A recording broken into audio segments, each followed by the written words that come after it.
Assalamualaikum warahmatullahi wabarakatuh. Jumpa lagi dengan saya di Abil Maiwa Channel.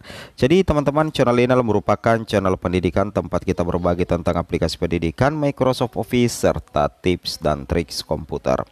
Jadi pada video kali ini kembali lagi admin akan mencoba mengupdate informasi terbaru terkait pengumuman terbaru dari BKN ya, terkait pengisian daerah NIP P3K Guru 2023-2022 apakah benar-benar diperpanjang ya.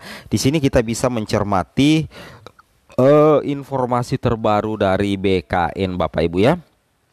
Tapi sebelum kita lanjut, bagi rekan-rekan guru yang baru pertama kali menemukan channel ini, jangan lupa tekan tombol subscribe dan aktifkan lonceng notifikasinya agar setiap hari Bapak Ibu bisa mendapatkan update informasi terbaru seputar P3K Guru.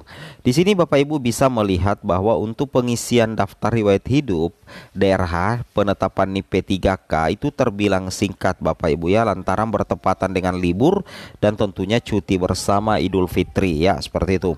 Sempitnya waktu pemberkasan dikeluhkan para guru honorer yang lulus pasca sangga P3K Guru 2022.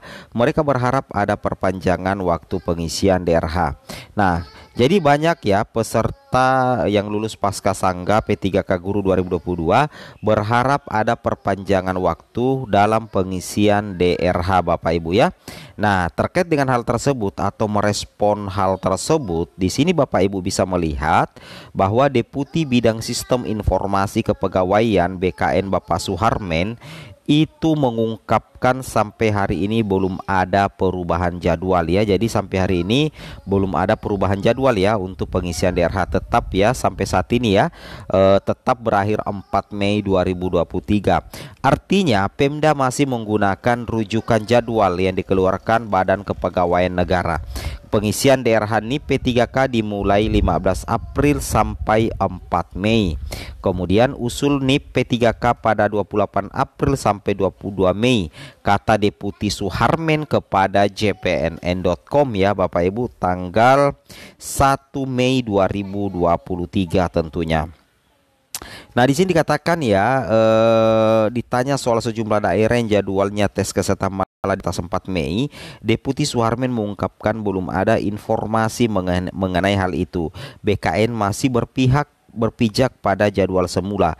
Dia menegaskan makin diundur maka proses pemberkasan maka akan berdampak pada pengadaan rekrutmen CPNS dan P3K 2023. Deputi Suharmen kembali mengingatkan para guru honorer yang lulus pasca sangga untuk segera mengurus dokumen-dokumen penetapan NIP P3K, apalagi waktunya tinggal 3 hari lagi. Nah, jadi ini ya, info mendesak dari BKN bahwa tinggal 3 hari lagi guru honorer lulus pasca sangga untuk segera mengurus dokumen-dokumen penetapan NIP P3K-nya. Nah, di sini kita lihat adapun kelengkapan dokumen usul penetapan NIP P3K yang harus diunggah itu ada 10 item ya. Nah, yang pertama pas foto terbaru ya, pakaian formal dengan latar belakang berwarna merah. Yang kedua ijazah asli yang digunakan sebagai dasar melamar jabatan. Yang ketiga transkrip nilai asli yang digunakan sebagai dasar melamar jabatan. Yang ketiga daftar riwayat hidup yang telah ditandatangani oleh yang bersangkutan dan bermaterai sesuai kebutuhan berlaku. Kemudian ada surat pernyataan 5 poin Bapak Ibu ya. Kemudian surat keterangan catatan kepolisian. Kemudian lanjut lagi di sini surat keterangan si jasmani rohani, surat keterangan tidak mengkonsumsi narkotika, keputusan pengangkatan calon P3K yang ditetapkan oleh pejabat pembina kepegawaian P3K, surat pernyataan rencana penempatan SPRP yang dibuat oleh pejabat pimpinan tinggi Pratama di lingkungan yang menerima P3K pada unit kerja di lingkungannya.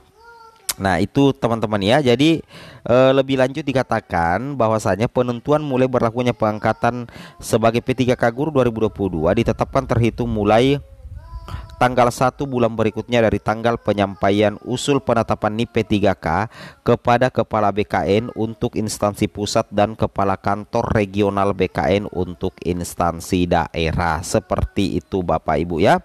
Nah, kemudian di sini kita lihat. Nah, kemudian kami berpindah ke informasi berikutnya. Bagi guru honorer yang belum lulus P3K tahun 2022 atau belum mendapatkan penempatan, di sini kami menginformasikan sedikit bahwa nantinya di P3K Guru 2023 itu akan ada 4 kategori Bapak Ibu yang masuk dalam kategori pelamar prioritas. Yang pertama itu adalah 2 kategori yang berstatus pelamar prioritas 1. Nah, ya dua kategori yang masuk dalam kategori pelamar prioritas 1, yaitu sama-sama P1 tapi kondisinya berbeda Bapak Ibu ya. Kalau yang P1 kondisi pendaftarannya sudah resume tetapi penempatannya dibatalkan, bukan kelulusan dibatalkan tapi penempatan dibatalkan. Penyebabnya apa? Karena ada sanggah. Solusinya nanti adalah kalau kita lihat informasi dari Prof Nunuk mengatakan bahwa sisa menunggu penempatan saja ya. Jadi mudah-mudahan saja ditepati. Itu kategori P1 yang pertama Bapak Ibu ya. Kemudian yang kedua itu ada juga yang namanya P1 tapi kondisi pendaftarannya itu belum resume, berarti kemarin itu belum mengakhiri pendaftaran di SSCISN untuk versi 2022. Dalam artian kenapa tidak resume? Ada beberapa kemungkinan karena memang formasi di instansinya atau daerahnya itu sudah habis Bapak Ibu ya.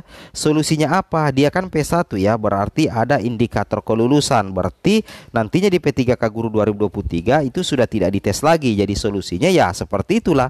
Satu-satunya solusi yaitu penempatan. Dan ini yang kita harapkan, mudah-mudahan segera terbit regulasi dari pemerintah terkait dengan hal tersebut ya. Seperti itu sih Bapak Ibu ya. Nah, ini dua kategori P1 yang memiliki kondisi yang berbeda dan peluang di P3K Guru 2023. Nah, ada juga 3 kategori langsung Bapak Ibu ya. Yang pertama itu adalah P1, P2, P3 sama-sama kondisinya ini belum resum. Nah, kenapa dia belum resum ini padahal masuk dalam P1, P2, P3 di P3K Guru 2022? Karena penyebabnya bukan lagi karena formasi habis. Ada formasi Bapak Ibu ya, ada formasi. Tapi karena terkendala di linearitas ijazah ya. Itu terkendala di linearitas ijazah. Nah, kalau terkendala di linearitas ijazah, berapapun formasi di sekolahnya, kalau terkendala di linearitas ijazah, berapapun formasi yang ada di instansinya itu tidak akan berdampak, tetap tidak bisa resum. Jadi apa sih solusinya untuk P3K Guru 2023? Kalau kami lihat ya dari berbagai sumber yang kami rangkum, kemungkinan Bapak Ibu ya, kemungkinan salah satu solusinya itu adalah perlu penataan linearitas ya, perlu penataan linearitas ijazah ya, agar P1, P2, P3 yang belum resum itu bisa tercover nantinya di P3K Guru 2023. Nah, kemudian yang berikutnya masih ada juga P1, P2, P3 lagi. Kondisinya juga ternyata sudah resum. Kondisinya sudah resum ini P1, P2, P3 kondisinya sudah resum. Berarti kemarin melihat pengumuman dan ternyata kelulusannya itu tanpa mendapatkan penempatan. Sebenarnya sudah resum, ijazah sudah linier, kemudian sudah resum, tapi tidak diangkat menjadi ASN P3K, tidak bisa lanjut pengisian DRH. Kenapa bisa seperti itu? Karena kalah perankingan ya, ada peserta yang nilainya lebih bagus, baik itu P1, P2 ataupun P3. Karena P2, P3 kan observasi, ada nilai observasi yang jadi patokan teman-teman ya, seperti itu. Nah, meskipun sudah resum, sudah linear ijazah, tapi kelulusannya tidak ada, dia TP ceritanya. Penyebabnya apa? Karena kalah perankingan. Solusinya apa? Ya seperti itu. Untuk P1 ya sisa menunggu penempatan karena tidak mungkin dites lagi karena sudah ada indikator lolos passing grade. Sedangkan bagaimana dengan P2 dan P3? Nah, bagi P2 dan P3 ini kami belum bisa menjelaskan. Bagi P2 P3 sudah observasi itu yang status TP, apakah nanti akan diobservasi ulang, dites ulang atau tinggal menunggu penempatan, itu kita masih menunggu informasi dari Kemendikbud. Kenapa? Karena Prof Nunuk saja belum tahu bagaimana kelanjutan bagi P2 P3 yang sudah resum dan sudah observasi. Karena kenapa? Karena kan P2 dan P3 itu tidak ikut tes seleksi Bapak Ibu ya, mereka itu ikut seleksi observasi. Jadi tidak ada indikator PG karena mereka yang P2 P3 memang kan tidak PG Bapak Ibu ya. Itu yang harus diketahui. Oke, semoga bermanfaat. Assalamualaikum warahmatullahi wabarakatuh.